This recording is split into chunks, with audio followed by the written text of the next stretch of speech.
Hello, the Reuters news agency is reporting Egyptian rescue teams have found a Russian passenger plane that has crashed in central Sinai. Officials at the scene have reportedly said the plane is completely destroyed and most on board are likely to have died. The jet is reportedly an Airbus A321 operated by a Russian civilian airliner with 224 passengers and crew on board.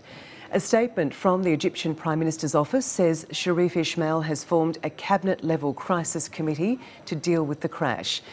Earlier, there were conflicting reports on the fate of the jet that took off from Egypt and was reported to have lost contact with air traffic controllers en route to the Russian city of St Petersburg.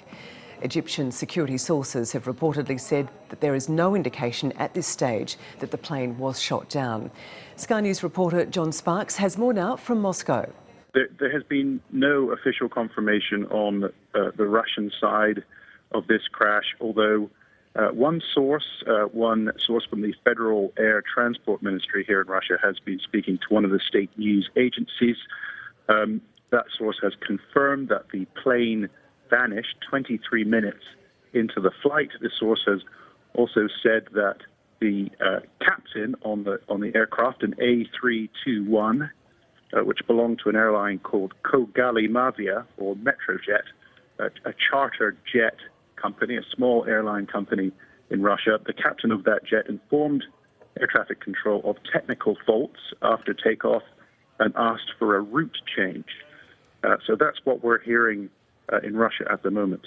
Well, Sharm el-Sheikh is a very popular tourist destination for Russians. A lot of people go there on what you'd call sort of reasonably priced holidays, and it's the beginning of the winter here, so a lot of people are now traveling to North Africa and other destinations in Central Asia. Very, very popular route for Russians.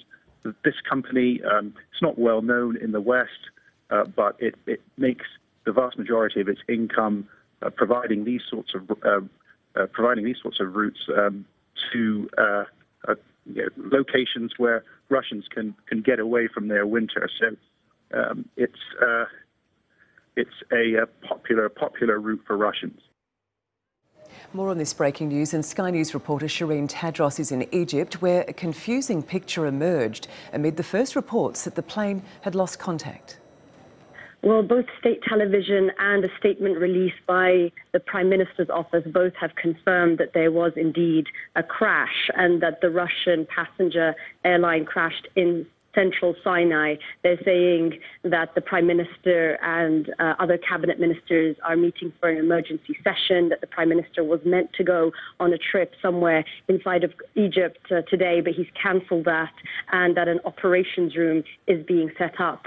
That is all that we know officially, but sources have told Sky News, these sources that are local journalists inside on the ground in Sinai, telling us that ambulances are leaving from various areas around the crash site to try and get to that very remote crash site, and that some of those ambulances have actually got there. Now, the area we're talking about is called Bir Bada, which is part of a town called Al-Hassana. That's about 70 kilometers or so from Taba, which is, of course, a well-known tourist area. So people may recognize that name, but it is quite a remote area.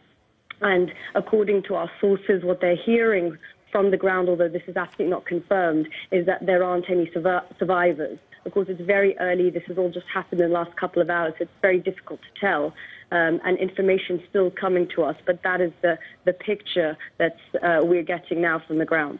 We're hearing really from here in Egypt the same thing as everyone else is here about the people on the flight. I think it will be up to the Russian airliner to tell us the nationalities of those on the flight. We are hearing also that most of them are Russian. It would make sense, of course, that as it was going from Sharm el-Sheikh back to Russia. We can say that Sharm el-Sheikh is a very popular tourist area and the most tourists that come there are either Russian or, in fact, British tourists.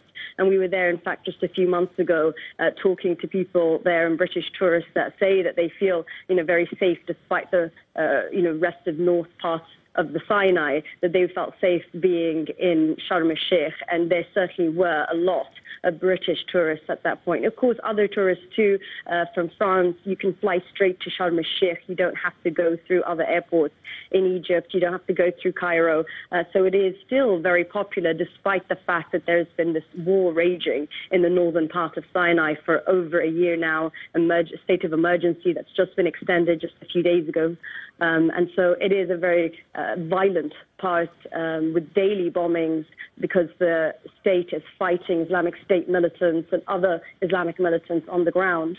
However, the place where the crash happened is hundreds of kilometers away from the sort of violence that we're talking about.